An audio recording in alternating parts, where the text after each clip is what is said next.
Repatriasi menjadi penting karena itu merupakan utang sejarah, utang kita terhadap Demang Lehman. Beliau pernah berwasiat tidak ingin dibuang, lebih baik dihukum mati agar bisa dimakamkan di tanah Banjarnya sendiri. Demang Lehman itu nama kecilnya dikenal dengan nama Idis. Tapi kalau pada beberapa cerita dari lisan orang-orang Dayak, seorang dokter Jerman itu yang bernama Bernstein itu menuliskan Demang Lehman itu diberi nama dengan Gusti Lehman. Siapa sebenarnya Demang Lehman?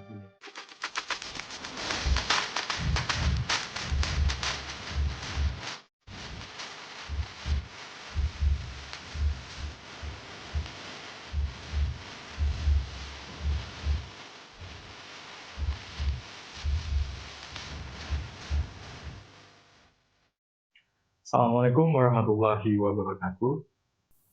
Pemirsa Radar Banjarmasin, berjumpa lagi kita dalam podcast Radar Banjarmasin, paling paham soal Banua. Bersama saya, Muhammad Syarafuddin, pemimpin redaksi Radar Banjarmasin. Topik kita siang ini adalah repatriasi kepala Demang Lehman. Bersama saya sudah ada narasumber, Mansur, dosen sejarah dari FKIP Universitas Lambung Mangkurat. Sebagai pengantar, Demang Lehman adalah salah satu panglima dalam Perang Banjar. Beliau terlibat dalam pertempuran di Benteng Pengaron sekitar pada Februari 1864, setelah ditangkap di dalam pertempuran di Gunung Pangkal di Batu Licin. Demang Lehman dihukum mati digantung. Kepalanya kemudian dipenggal dan dibawa ke museum di Belanda. Isu ini kembali mengemuka setelah terjadi repatriasi. Jadi pemerintah Indonesia dan pemerintah Belanda bersepakat untuk mengembalikan sejumlah artefak yang dijarah pada masa kolonial. Jadi pertanyaan pertama saya, Bang Mansur, siapa sebenarnya Demang Lehman ini?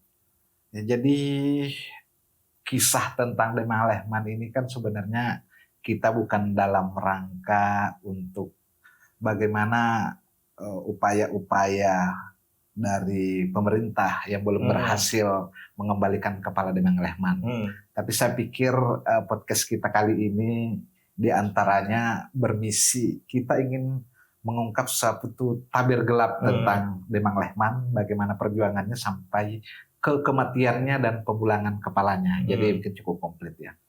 Jadi Demang Lehman itu sendiri kalau dalam beberapa versi ada yang menuliskan itu lahir di Barabai, ada menuliskan lahir di Martapura itu pada tahun 1832. Jadi pada era itu masih era pemerintahan dari Sultan Adam Al-Wasik Billah.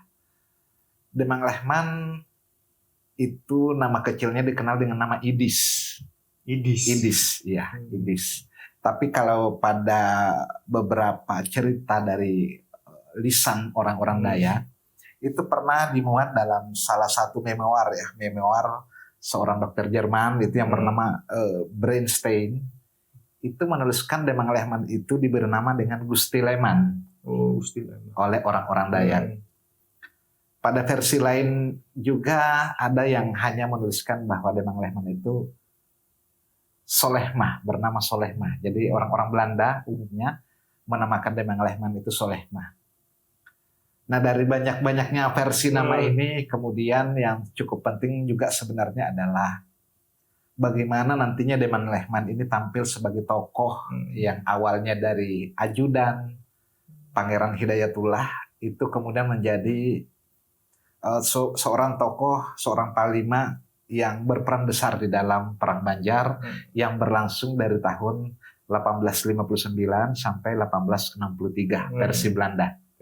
Ya, kalau versi Indonesia berlangsung sampai 1905. Nah, Demang Lehman sangat minim sekali catatan tertulisnya mengenai kehidupan mudanya karena nantinya pada umur sekitar 25 tahun 1857 Demang Lehman itu baru terlibat di dalam Perang Banjar sebagai penakawan sebagai pengawal Pangeran Hidayatullah itu di umur 25 tahun. Dan nantinya kemudian meninggal pada umur 32 tahun. Sangat muda. 18, sangat muda. 1864. Demang Lehman karena keuletannya, karena keberaniannya, kemudian mendapat gelar dari Pangeran Hidayatullah itu sebagai Adipati Mangkunegara. Dan pada tahun 1857 itu juga Demang Lehman itu mendapat 2 pusaka dari Sultan Banjar, yaitu Kers Singkir dan Tombak Kaliblah.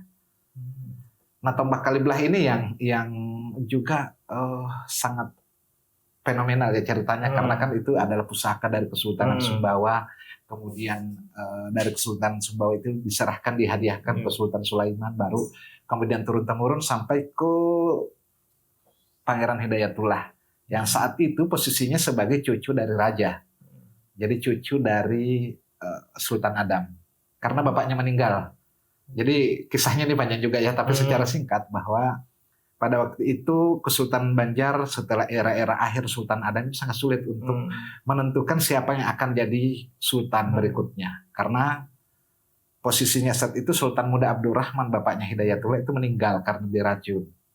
Otomatis sebagai pewaris tahta Kesultanan Banjar itu harus memilih antara Hidayatullah, kemudian Tamjidillah sebagai anak selir, ada lagi saudaranya, pamannya, dan paman dari Hidayatullah itu Pangeran Anom atau Pangeran Anum dalam bahasa Banjarnya. Nah, akhirnya karena campur tangan pihak Belanda itu di tahun 1857 ke 1859 akhirnya diangkatlah Tamjidillah menjadi Sultan Banjar saat itu, dan untuk meredam kemarahan masyarakat, Hidayatullah itu menjadi Mangkubumi. Padahal sebenarnya dari masyarakat itu maunya Hidayatullah yang jadi raja, bukan Tamjidillah, karena secara adat dari Kesultanan Banjar, Pangeran Hidayatullah itu adalah anak dari Permaisuri yang akan nanti meneruskan tutus dari Kesultanan Banjar. Sementara Tamjidillah itu hanya anak dari selir, yang pada beberapa sumber mengatakan anak selir dari perselingkuhan antara Sultan Muda Abdurrahman dengan selirnya orang Tionghoa dari Pecinan. Nah, itulah yang membuat rakyat Banjar marah, kemudian berkobarlah perang Banjar. Disitulah Demang Lehman muncul. Tampil sebagai salah satu panglima. Sebagai salah satu tokoh yang banyak membantu Hidayatullah dalam perang Banjar.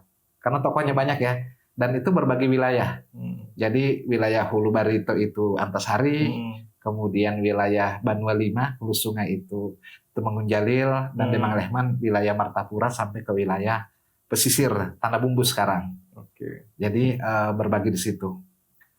Nah, kemudian perjuangannya, mungkin riwayat perjuangannya tidak seceritakan, cukup panjang ya. Mulai dari wilayah Martapura, daerah Banua Lima sampai ke wilayah pesisir Tanah Bumbu. Di mana lokasi eksekusi? Saya sebagai awam yang datang ke Martapura lalu melihat ada nama Jalan Demang Lehman, beranggapan di situ dia dieksekusi. Iya, jadi Demang Lehman sebenarnya kalau kita lihat ya, hampir sejajar dengan tokoh-tokoh yang lain. Antasari, kemudian Jalil, maupun tokoh-tokoh yang lain seperti Penghulu Rasid dan sebagainya. Tetapi yang menarik dari Demang Lehman ini adalah dia dihukum mati dan kemudian kepalanya dipancung. Berbeda misalnya dengan kasus Antasari. Antasari tidak pernah dihukum mati, meninggal kemudian karena versinya karena cacar, ada juga versinya karena ditembak di bahu. Nah, itulah yang membuat Demang Lehman ini terkenal. Yang pertama karena pemancungannya, kedua karena tidak adanya rasa takut dari beliau, terutama saat-saat menjelang kematian, seperti kronologi yang diceritakan dalam berita acara penangkapan dan penghukuman Demang Lehman yang diterbitkan tahun 1865, 3 tahun kemudian, oleh Komandan Tentara Belanda, Meiners namanya. Nah, jadi kisah Demang Lehman menariknya di situ. Jadi dari drama-drama yang terjadi dalam episode perjuangannya itulah yang membuat Demang Lehman itu terkenal. Seperti itu. Di mana lokasi penangkapan dan eksekusi penggantungan Demang Lehman itu? Iya. Jadi drama-drama sebenarnya yang terjadi dalam akhir-akhir hidup Demang Lehman itu yang sangat menarik. Karena Demang Lehman itu kan tidak pernah menyerah secara langsung. Jadi Demang Lehman itu ada 2 kali ya. Jadi 2 kali ditangkap. Oh, 2 kali. 2 kali. Penangkapan sebelumnya itu Demang Lehman pura-pura mau berdamai ditangkap Belanda, tetapi kemudian melarikan Pangeran Hidayatullah. Nah, penangkapan yang kedua, biasanya Belanda ya nipu Bang Hendrik. Iya, ini Demang Lehman mengakali karena memang Belanda dari sebelum-sebelumnya juga prosesnya selalu menipu orang-orang pejuang ya, terutama si Pangeran Hidayatullah saat itu ditangkap kan karena memalsukan cincin dari ibunya di dalam sebuah surat. Ditangkaplah Pangeran Hidayatullah, tetapi tidak dipertemukan Demang Lehman. Akhirnya dibuanglah ke Cianjur, Jawa Barat pada tahun 1862. Nah, di sisa 2 tahun itu, 1862 ke 64 itu Demang Lehman praktis hanya berjuang sendiri untuk melawan hegemoni pemerintah kolonial yang makin mencengkram erat di bumi Borneo saat itu. Nah, Demang Lehman ini dianggap menyalahi aturan Belanda. Sebenarnya dia tidak akan dihukum mati. Karena dari beberapa tokoh yang ditangkap bersama beliau, misalnya Tumenggung Aryapati yang ditangkap bersama Demang Lehman itu tidak dihukum mati. Demang Lehman ini dianggap mengingkari janji sebelumnya di waktu penangkapan awal, sehingga dia dianggap oleh auditor militer itu sangat layak untuk dihukum mati. Nah, di kronologi awalnya itu di sekitar tahun 1864 ya, di beberapa bulan sebelum Februari 64. Jadi beliau ditangkap pada waktu itu pada bulan Ramadan, puasaan. Ya, puasa. Nah, itu di Gunung Batu Panggal, wilayah distrik Selilau, itu wilayah Abdeling Tanah Bumbu. Tanah Bumbu dan Pulau Laut karena waktu itu masih bergabung. Memang sangat sulit menangkap Demang Lehman waktu itu karena pemerintah Hindia Belanda pun mengakui banyak sekali mengeluarkan anggaran-anggaran untuk bagaimana dia menangkap seorang Demang Lehman. Tapi tidak pernah berhasil karena Demang Lehman selalu pindah-pindah.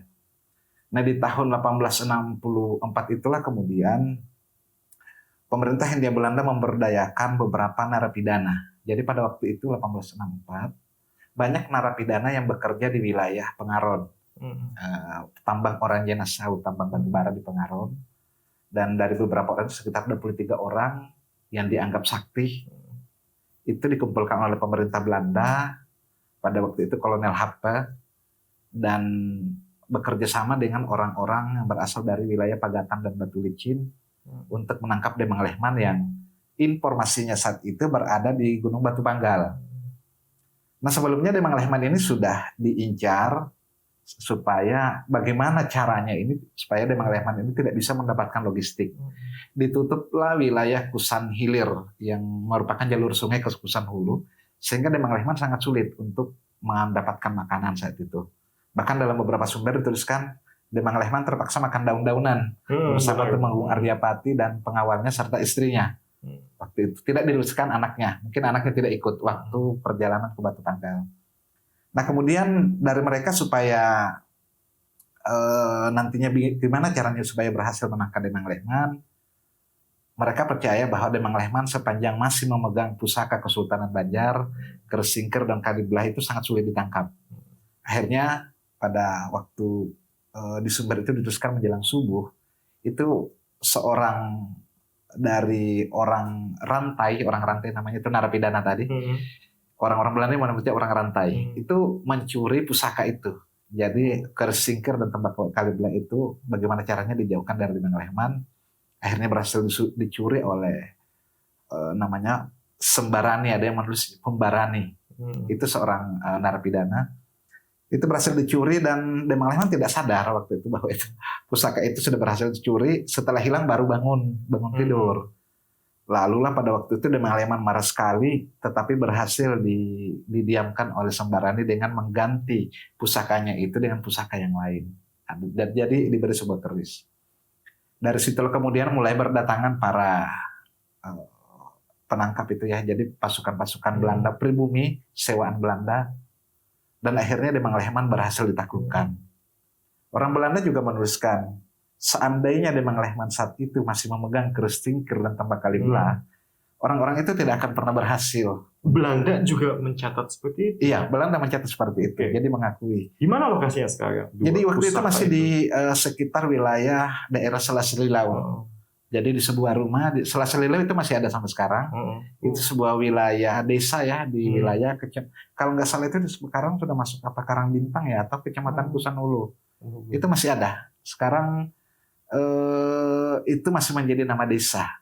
Kalau jejak pusakanya itu yang dua itu. Nah, itu mungkin nanti saya ceritakan di belakang yang dua itu ya. Jadi setelah kemudian ditangkap, dibawalah oleh pasukan Belanda itu karena dulu kita akses dari Batu Licin, dari Pagaten itu harus lewat laut. Okay. Jadi mereka lewat laut, memutar masuk ke Muara Barito, sehingga di Pos Mantuil sekarang, atau dulu namanya Skans Mantuil.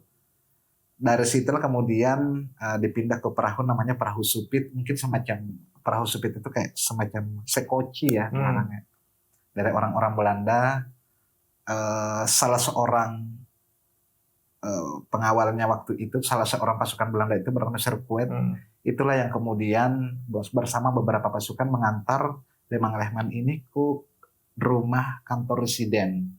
Nah kantor residen itu kalau sekarang itu ada di bekas kantor gubernur Kalimantan Selatan yang dulu ada di Siring ya, di Pasar Lama. Ya, nah Pasar Lama. dulu itu kan rumah residen di situ, kemudian ada titian, ada dermaganya.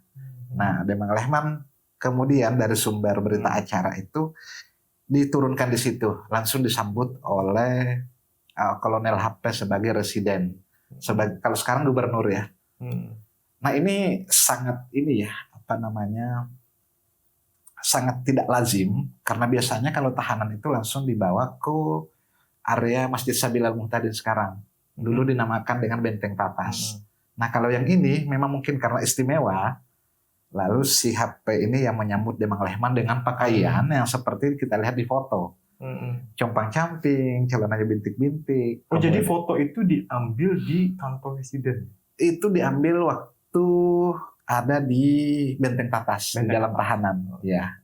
Jadi tapi itu baju yang dipakai saat penangkapan tetap itu asli-aslinya itu karena memang tidak diberi pakaian dan sebagainya karena dianggap tahanan. Gitu. Kalau kita membaca sejarah Indonesia kan banyak para pejuang itu ya dibuang ya, dijauhkan dari masyarakatnya, dari pasukannya. Tapi kenapa dengan Demang Lehman dia malah dijatuhi hukuman mati? Gitu? Nah disitulah waktu di Tatas. Jadi di 1864 beliau dimasukkan ke penjara di Benteng Tatas yang dijaga sangat ketat waktu itu ya. Demang Lehman sudah berwasiat di awal bahwa dia tidak mau dibuang seperti Pangeran Hidayatullah dibuang ke Kalimantan. Lebih rela mati di Borneo, di Kalimantan dibandingkan harus dibuang. Kemudian juga wasiatnya, kalaupun nanti saya dihukum mati di sini, saya ingin diurus oleh keluarga saya. Itu makanya dengan pertimbangan itu Demang Lehman kemudian tidak jadi dibuang. Padahal ada opsi sebenarnya untuk membuang Demang Lehman, entah mau ke Jawa Barat atau Jawa Tengah. Tapi beliau tidak mau, lebih baik mati. Yang penting saya ada di tanah air yang saya bela. Hal-hal yang lain juga yang mengemuka pada saat itu di tahun 64 bahwa Demang Lehman itu bersedia difoto. Jadi kan foto-foto yang beredar itu kan ada foto beliau dibilang bahagia nggak juga, dibilang sedih sih nggak juga. Dari raut mukanya biasa saja. Padahal kan kematian tinggal beberapa hari gitu ya.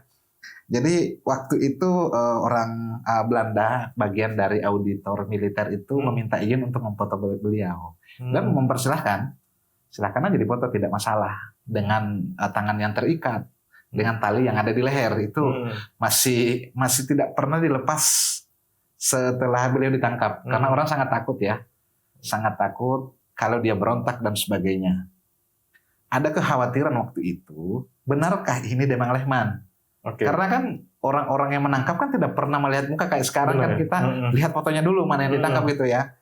Dia tidak pernah melihat, orang tidak pernah melihat fisik Demang Lehman, termasuk yang menangkap. Takutnya kalau salah. Nah pada waktu itu juga setelah malam penangkapannya, berangkatlah kapal uap Sailos ke Martapura. Sailos itu nama kapalnya ya. Untuk menjemput bupati. Ada Bupati Pangeran Jaya Pemenang waktu itu namanya. Ke Kemudian ada juga beberapa tokoh-tokoh Banjar yang mengenal baik Demang Lehman. Diantarlah ke Tatas, kemudian disuruh untuk mengenali atau meminandui. Benar nggak ini Demang Lehman atau tidak? Jangan-jangan ini Temanggung Arjapati atau yang lain yang salah tangkap. Jangan-jangan muslihat lagi. Iya, nah ternyata semuanya mengiyakan bahwa itu memang benar-benar Demang Lehman. Nah disitulah di dalam penjara karena masih puasa dia juga rajin baca Quran. Jadi dia selalu bawa Quran yang ukurannya kecil untuk dibawa entah di saku entah di mana. Jadi beberapa tokoh-tokoh pejuang ya termasuk haji itu beberapa Haji Bu Yasin beberapa itu selalu membawa Quran. Tapi kan tidak dalam ukuran kecil ya. Tidak dalam ukuran besar tapi ukuran kecil dan dibaca pada saat di dalam penjara. Jadi beberapa hari itu auditor bersidang. Jadi untuk memutuskan bahwa Demang Lehman dihukum mati itu kan di 2 hari terakhir itu. 2 hari yang krusial itu. Iya, sekitar 21 dan 22 Februari tahun 1864. Disitulah akan diputuskan nasib Demang Lehman. Akhirnya Demang Lehman juga sempat ditawari menyerah aja Gin. Nah, menyerah aja lah. Kita kerjasama dan sebagainya. Tapi Demang Lehman tetap tidak mau menyerah. Diberikan opsi juga supaya nggak mati, kamu dibuang saja, kan bebas. Nanti di sana kan akan dibiayai oleh pemerintah Belanda hidupnya. Dia juga tidak mau. Akhirnya karena memang Demang Lehmannya keras waktu itu, akhirnya diputuskanlah untuk menghukum mati. Kalau orang Belanda itu meneruskannya dihukum mati dengan jeratan tali. Nah, yang utama juga bahwa Demang Lehman pada waktu itu tidak pernah dijenguk oleh keluarganya karena takut ya, karena Demang Lehman dianggap sebagai buronan kelas atas dari pemerintah Belanda sehingga tidak ada orang yang pernah menjenguknya baik di Tatas lalu kemudian 2 hari kemudian akan dibawa ke Martapura. Dari Martapura di ya, nah itu. Jadi dari Benteng Tatas ke wilayah Martapura itu nanti kan kita dari beberapa jalur ya waktu itu belum ada jalan darat, apalagi jalan-jalan Ayani sekarang belum ada. Jadi lewat sungai sekitar Sungai Martapura, menyusuri Sungai Martapura sampai ke Kota Martapura. Nah dituliskan oleh ini ya Mainers yang menulis tentang kisah Demang Lehman itu di Martapura itu terdapat penjara, cuman lokasi pastinya kami belum dapatkan. Disitulah digunakan untuk menahan Demang Lehman. Nah, ada cerita lain juga yang berkembang. Kenapa misalnya di Demang Lehman ini diikat dengan kayu. Jadi kalau kita lihat di gambar ini kan ada kayu pasungan. Ada yang berpendapat itu kayu pasungan yang dibuat dari nisan orang yang sudah meninggal. Karena dianggap Demang Lehman ini kan punya banyak ilmu ya. Takutnya kalau sudah digantung hidup lagi gitu ya. Jadi Belanda percaya sama hal-hal yang sepanjang penelusuran kami Belanda memang kita kenal realistis gitu ya, realistis. Tapi pada sisi lain tetap menerima masukan-masukan terutama dari para tokoh-tokoh Banjar yang berafiliasi dengan pemerintah Belanda. Tetapi kami juga belum bisa memastikan apakah itu memang hanya kayu pasungan semata atau kayu pasungan yang memang dibuat dari nanti nisannya orang meninggal gitu ya. Itu hanya cerita lisan. Tetapi memang kalau kita lihat jerat itu tidak pernah terlepas dari lehernya. Jerat-jerat khusus ya, jadi tali-tali khusus yang dipakai untuk menjerat tangan dan leher beliau saat itu. Oke, sekarang kita masuk ke adegan krusialnya ya. Iya, hari penggantungannya itu. Iya. Kenapa tidak cukupkah Demang Lehman digantung saja sampai harus dipenggal juga? Iya. Apa itu? Dalam catatan Belanda. Iya. Oke, jadi di tahun 1864 tepatnya itu kan sudah ditentukan hukumannya nih. 27 Februari 1864 sesudah asar menjelang maghrib gitu ya. Menjelang maghrib Demang Lehman akan digantung di alun-alun Martapura. Nah kami duga di beberapa itu sebenarnya bukan cuma Demang Lehman hari itu yang dihukum gantung, ada beberapa, tapi dari cerita sejarah itu hanya menampilkan sosok Demang Lehman. Banyak, ada beberapa tokoh yang dihukum gantung. Nah, pada waktu itu selalu terjadi perdebatan. Pada waktu rapat memang Demang Lehman awalnya mau dieksekusi di Banjarmasin. Oke. Dieksekusi di Banjarmasin, dan Demang Lehman sendiri meminta kalau saya baik mati di Banjarmasin aja. Rencana awalnya di Benteng Tatas, area Sabila Mutadin sekarang. Tetapi pemerintah Belanda pada waktu itu berpikiran lain. Pertimbangan untuk memberikan efek jera kepada orang-orang pribumi yang melawan Belanda, eksekusi itu harus dilaksanakan di Martapura. Karena Martapura adalah ibu kota Kesultanan Banjar. Nah, otomatis dengan mengeksekusi Demang Lehman di Martapura, semua orang tidak akan berani lagi melawan. Nah, karena kita akan perlihatkan ke masyarakat bahwa inilah dampaknya bagi orang-orang yang melawan pemerintah Belanda. Politis dari Iya, seperti itu. Jadi dipilihnya Martapura. Ada sisi politik juga di situ. Kemudian dia dari penuturan Mainers juga, dari penjara itu kemudian diantar malah mungkin sungai kecil atau apa ya, karena dituliskan dia naik ke perahu. Dari perahu kemudian dia melangkah ke darat, disambut oleh orang-orang banyak. Sudah banyak sekali orang yang ingin menonton eksekusi. Turunlah Demang Lehman dengan tanpa rasa takut. Jadi orang Belanda menulis juga seperti itu, tanpa rasa takut, dengan pandangan biasa, tegar.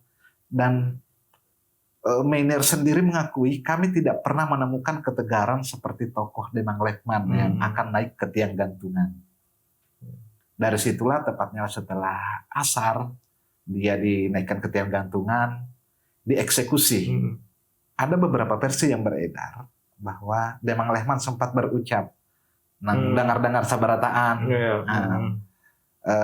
Banua Banjar, amun kada dipalas dengan banyu darah, haram marikit di pingkuti company, seperti itulah kurang lebihnya, ya kata-kata terakhir. Cuman orang Belanda tidak menuliskan itu. Mainers di detik-detik menjelang naik ke tiang gantungan itu tidak pernah menuliskan bahwa Demang Lehman berkata apa-apa. Berita itu muncul kemudian setelah di tahun 90-an itu Anggreni Antemas menulis tentang orang-orang terkemuka di Banua Banjar, menulis tentang adanya kata-kata yang ditulis oleh yang diucapkan Demang Lehman. Dan apakah itu dari sumber lisan atau tidak, kami belum bisa memastikan. Tapi dari catatan sejarah, sumber tertulis itu belum ada. Nah, itu yang ceritanya kemudian ada lagi setelah dieksekusi, Mainers menuliskan itu dikebumikan dan dibawa ke rumah sakit di Martapura. Nah, pada waktu itu ternyata ada wasiat Demang Lehman yang tidak terlaksana karena istrinya tidak sempat, tidak datang untuk mengebumikan mayatnya. Padahal sudah berpesan di awal, itu tidak datang. Akhirnya Belanda sendiri yang mengebumikan, entah memakai imam, disalatkan dan sebagainya ya, menurut tradisi Islam. Kemudian barulah dimakamkan. Nah, disinilah letak misteri dari Demang Lehman. Apakah memang benar Demang Lehman itu dipancung saat itu? Karena Mainers tidak pernah menuliskan bahwa dia dipancung setelah dikebumikan dan ditempatkan di rumah sakit Martapura. Oke, berarti tentang repatriasi kepala Demang Lehman, khawatirnya kita memperdebatkan sebenarnya barang yang nggak ada ya? Iya, saya selalu itu dari beberapa tahun terakhir, saya selalu mencari itu. Jangan-jangan kita termakan isu-isu bahwa memang Demang Lehman itu dihukum panjang, padahal nggak pernah, dimakamkan saja. Nah, di waktu itu, di awal kami penelitian, saya tidak pernah mendapatkan data itu, dan selalu jadi pertanyaan. Menurut beberapa sumber di internet kan disimpan di Museum Leiden di Belanda. Apakah itu betul? Apakah ada catatan di koleksi museum? Oke, jadi di awal dulu kronologis setelah meninggal itu tidak pernah terdengar kabar, tidak pernah tertulis di sumber Belanda itu bahwa dia dipancung.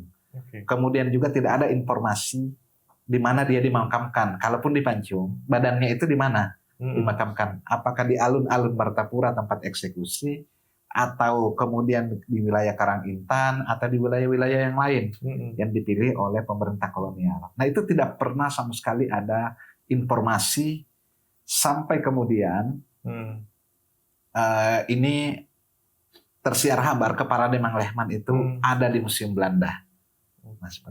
Kenapa Belanda harus memancung, memenggal kepala seorang Demang Lehman? Apakah tidak cukup dengan digantung saja? Iya. Oke, jadi informasi mengenai pemancingan kepala itulah yang bagi saya menjadi puzzle dalam mengungkap teka-teki dari hukuman mati Demang Lehman sampai ke kepalanya yang ada di Museum Belanda. Nah, pada waktu itu ada beberapa pendapat ya yang muncul kenapa dia harus dihukum mati. Yang pertama, pendapat dari masyarakat ya lisan bahwa kalau tidak dihukum mati dan kepalanya dipancung, kemungkinan besar Demang Lehman akan hidup lagi gitu ya. Itu dari masyarakat. Dari pemerintah Belanda sendiri, pemancingan kepala orang-orang yang pernah melawan Belanda memberontak itu seakan-akan menjadi kelaziman saat itu. Karena selain Demang Lehman, banyak kepala pemberontak juga yang dibawa kemudian ke Belanda. Oh, itu praktik yang lazim ya? Iya, itu tidak hanya di Belanda, Jerman pun demikian. Akhirnya muncullah kemudian banyak sekali koleksi-koleksi tengkorak yang ada di Museum Belanda maupun Museum di Jerman.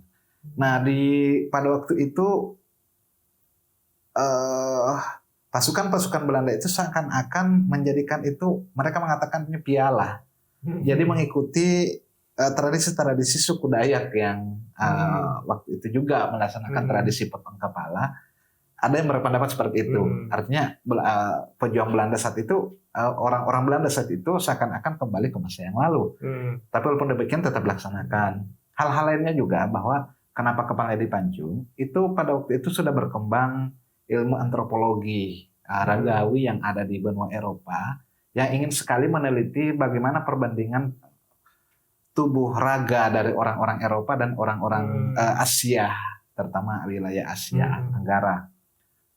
Kemudian juga meneliti tentang bagaimana perkembangan ras. Makanya banyak sekali kepala-kepala orang Dayak karena dianggap unik mungkin. Itu dibawa ke Belanda saat itu sebagai bahan penelitian. Karena itulah kemudian menjadi dasar kepala Demang Lehman dipancung. Pada sisi lain juga, waktu itu pemerintah Belanda sudah membuat sayembara tentang harga kepala. Nah, macam-macam. Jadi banyak sekali. Demang Lehman dihargai seini, si Antasari seini, Hidayatullah seini, ada Bapak Ribul Huldan. Dan itulah yang kemudian dianggap kenapa Demang Lehman kepalanya dipotong sebagai bentuk pembuktian kepada Gubernur Jenderal bahwa orang-orang yang kita takuti ini sebenarnya telah mati, sudah habis riwayatnya. Dan pada waktu itu yang ketiban untung dari tertangkapnya dan matinya Demang Lehman adalah salah satunya adalah Syarif Hamid yang kemudian diberi ganjaran menjadi raja di Batu Licin saat itu. Nah, kembali ke kepala Demang Lehman, pernah ada kabar apapun dari Belanda yang mungkin kita duga ya mereka tidak ingin mengungkapkan kekejamannya di era itu karena kan sudah berkembang paham-paham moderat di Belanda di awal tahun 1900. Tapi setidaknya ada kan ya catatan koleksi museum. Iya, nah itu tadi kembali ke situ. Jadi Demang Lehman ini kan di awal sempat meragukan. Saya juga sempat ragu apakah memang benar-benar pernah dipancung atau tidak. Adakah bukti tertulis yang membuktikan itu? Akhirnya setelah penelusuran saya di tahun yang lalu, saya baru dapat salinan jurnal dari Adrian Linder, itu peneliti di Museum Gotha, memberikan satu salinan jurnal yang diterbitkan tahun 1931. Nah, di salinan jurnal itu terdapat daftar beberapa nama-nama yang dipancung Belanda dan kepalanya dibawa ke Belanda.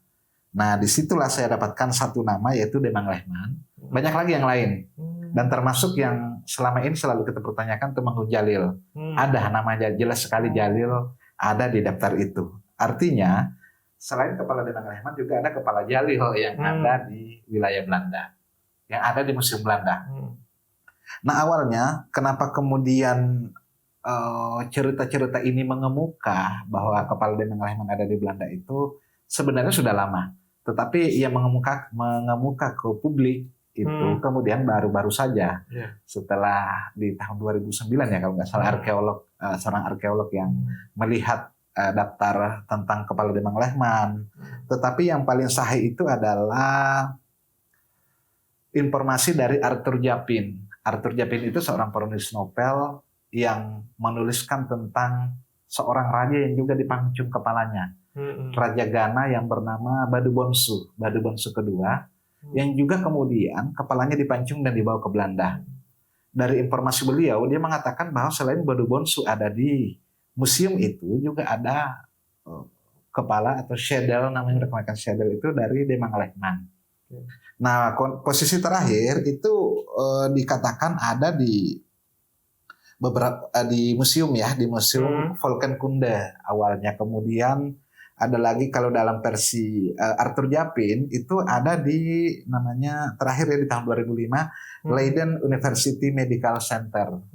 Itu disimpan di dalam namanya formaldehyde diawetkan berformalin di situ. Jadi ada kepala demang lehman, badu bonsu, dan itu jadi penelitian dari pusat ini ya, medical center di Leiden saat ini. Itu sekarang. Jadi itu posisi terakhir. Itu kepalanya. Iya. Jasadnya? Nah, yang jadi pertanyaan juga di beberapa 2 tahun yang lalu pada saat itu kan ada program dari Radio Belanda. NCOKRV itu memprogramkan namanya Development Hope, artinya kepala yang hilang. Nah, dia menelusuri bagaimana tentang kepala demang lehman, juga menelusuri apakah badannya di mana gitu ya, dimakamkan. Sampai ke Karangintan, sampai ke Barabai. Memang hanya didapatkan beberapa kuburan makam yang diduga makam demang lehman. Termasuk juga yang diduga keturunannya yang mengaku sebagai keturunannya. Cuma yang menjadi persoalannya, dari mana kita bisa membuktikan bahwa itu makam dari demang lehman? Tidak ada catatan tertulis, tidak ada tulisan di nisan, apalagi yang menuliskan itu. Oke, tadi menarik itu yang keturunan. Iya ya. Demang lehman sempat menikah kan ya? Iya, jadi iya. Jadi demang lehman pada era itu sempat menikah, punya istri 2.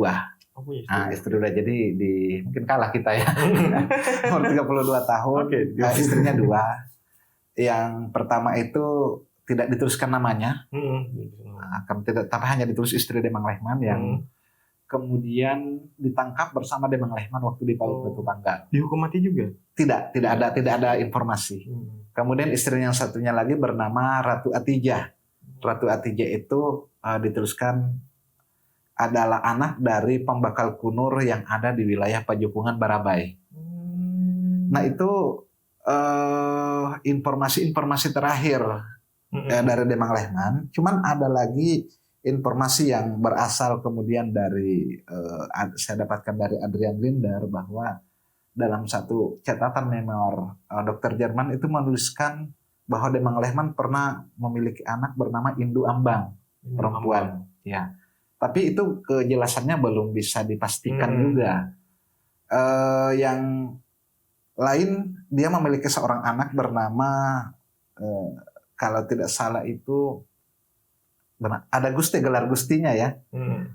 Gusti Kusin apa itu ya? Saya lupa nama anak yang terakhir. Jadi itu yang tercatat menjadi nama dari anak dari demang lehman, keturunannya maksudnya. Nah, dari situ kemudian, karena kalau kita telusuri kan sudah banyak sekali generasinya gitu ya, agak sulit untuk menelusuri di mana anak-anak dari demang lehman sekarang. Tapi ada yang muncul mengklaim publik. Ada ya. Ya, jadi kemunculan itu kan harus dibuktikan. Ya, benar. Nah, minimal dengan membawa bukti silsilah. Dan akan nanti diperjelas lagi apabila nanti ada pemeriksaan DNA. Nah, DNA sampel di tengkorak itu dengan DNA yang bersangkutan. Tapi itu kan agak panjang ya. Benar. Prosesnya seperti itu. Nah, mungkin nantinya tinggal kembali ke masalah repatriasi. Benar. Iya. Nah, Sultan Banjar kan, Khairul Saleh kan sudah menyatakan bahwa repatriasi sebaiknya tidak usah, gitu kan? Karena Belanda sedang mencoba menghapus sejarah kelamnya. Kalau opini Anda sendiri bagaimana memandang repatriasi? Jadi kalau kita dilihat mungkin barang-barang di benda-benda ya, benda-benda hasil ciptaan jarahan yang dibawa oleh orang-orang Belanda ke Eropa maupun dari orang-orang Eropa yang lain, orang Jerman misalnya, itu banyak juga membawa benda-benda hasil jarahan, rampasan dan sitaan dan sebagainya. Itu bentuknya banyak, jadi ada mulai dari tengkorak kepala sampai hasil kerajinan kebudayaan. Jadi ada tengkorak, ada tombak, senjata ya, senjata terus tombak, naskah dan lain-lain, banyak sekali. Yang dikembalikan Kalau kemarin yang baru sedikit dikembalikan kan itu ya? kan baru ini. Sebagian kecil. Sebagian kecil dan itu baru berupa senjata mungkin dan naskah. Saya ingat naskah negara Kertagama dulu tanggal Majapahit baru saja juga dikembalikan gitu ya. Nah, apakah ini perlu dikembalikan tengkorak kepala itu atau tidak? Nah, itu juga memang selalu menjadi pertanyaan orang-orang dari beberapa yang penelusuran kami di lapangan. Kalau banyak masyarakat yang berpendapat bahwa sebaiknya dikembalikan saja. Dan untuk dikuburkan dan dimakamkan dengan muslim. Karena kita kan tidak mau nenek moyang kita kepalanya itu disimpan di Belanda dan jadi objek penelitian. Tidak ada penghormatan sebagai orang muslim. Di dalam kitab-kitab juga itu dijelaskan bahwa misalnya kalau ada orang kebakaran, ada sisa tubuhnya itu aja yang dimakamkan tidak masalah. Artinya semua orang yang meninggal itu harus tetap wajib untuk dikuburkan. Terlepas dari lengkap tidaknya anggota tubuhnya kan.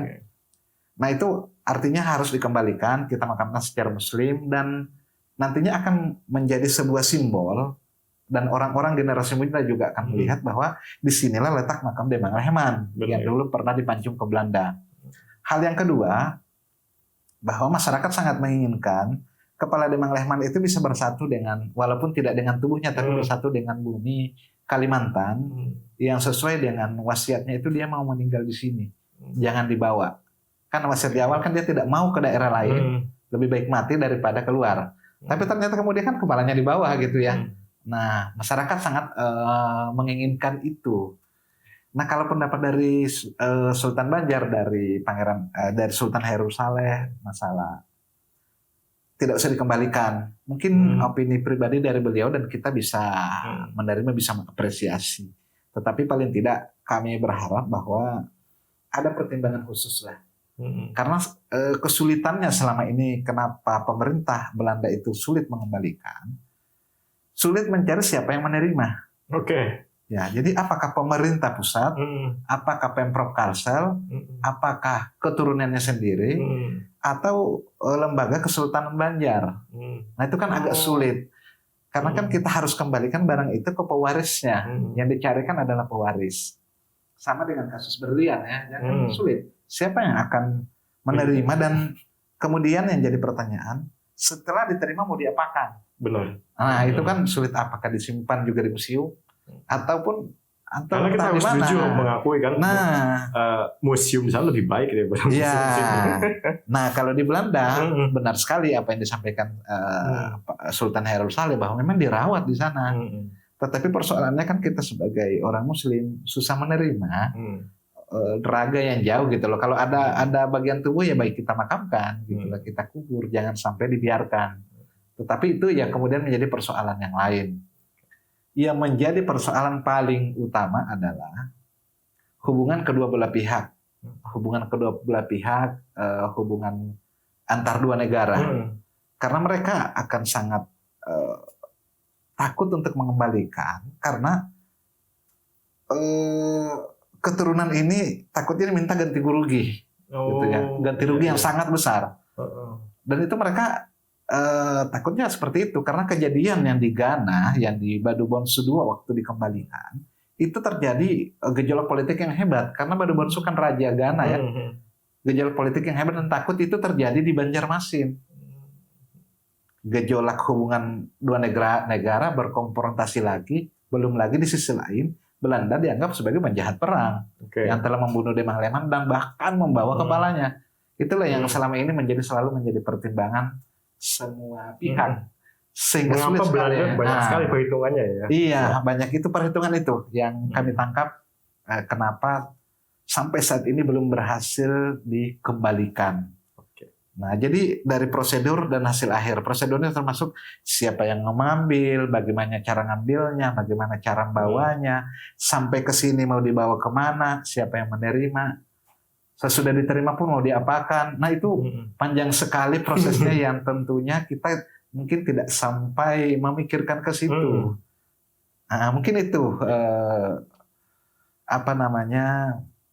pembicaraan akhir tentang Demang Lehman. Tetapi kami juga memuji apa yang sudah dilakukan Pemprov Kalsel itu sudah lumayan luar biasa lah. Karena kami dari akademisi dibawa untuk menghadap ke Kementerian Luar Negeri itu kalau tidak salah di tahun 2019 itu sudah dari gubernur sendiri itu sudah menghadap ke Dubes Duta Besar Belanda untuk Indonesia saat itu, dan kami ketemu, kita ngobrol-ngobrol dan akan membantu memfasilitasi sebenarnya pengembalian ini. Cuma ya persoalannya itu lagi. Tapi satu mungkin ya tambahan kabar baik mungkin sebelum ini ditutup, bahwa di balik dari upaya untuk pengembalian Demang Lehman yang sulit, pada sisi lain pemerintah Jerman lewat Museum Gotha itu sangat malah malah memberikan niat baik ingin mengembalikan. Jadi berbeda dengan kebijakan yang ada di Belanda, pemerintah Jerman malah ingin mengembalikan, dan di tahun yang lalu kami sudah melakukan pengkajian dan identifikasi beberapa tengkorak kepala yang dulu dibawa dari Banjar ya, pahlawan Banjar yang dulu dibawa ke Museum Gotha di Jerman itu dengan sangat baik akan dikembalikan. Jadi ada 4 orang pejuang Banjar, itu ada Anang, ada pembakal, siapa itu ada daftarnya, itu ada 4 orang yang terlibat di perang. Tapi mereka ingin mengembalikan, malah nggak seperti prosedur yang ada di Belanda. Nah itu saya pikir ya tentunya kita perlu berpikir kalau memang ada yang ingin mengembalikan ya kembalikan saja gitu ya. Kita akan menerima kepala tokoh-tokoh pejuang kita yang tentunya bisa menjadi inspirasi dan motivasi bagi generasi muda. Karena itu yang penting bagi saya. Repatriasi menjadi penting karena itu merupakan utang sejarah, utang kita terhadap Demang Lehman. Beliau pernah berwasiat tidak ingin dibuang, lebih baik dihukum mati agar bisa dimakamkan di tanah Banjarnya sendiri. Sekian, sampai berjumpa pada podcast edisi berikutnya. Wassalamualaikum warahmatullahi wabarakatuh.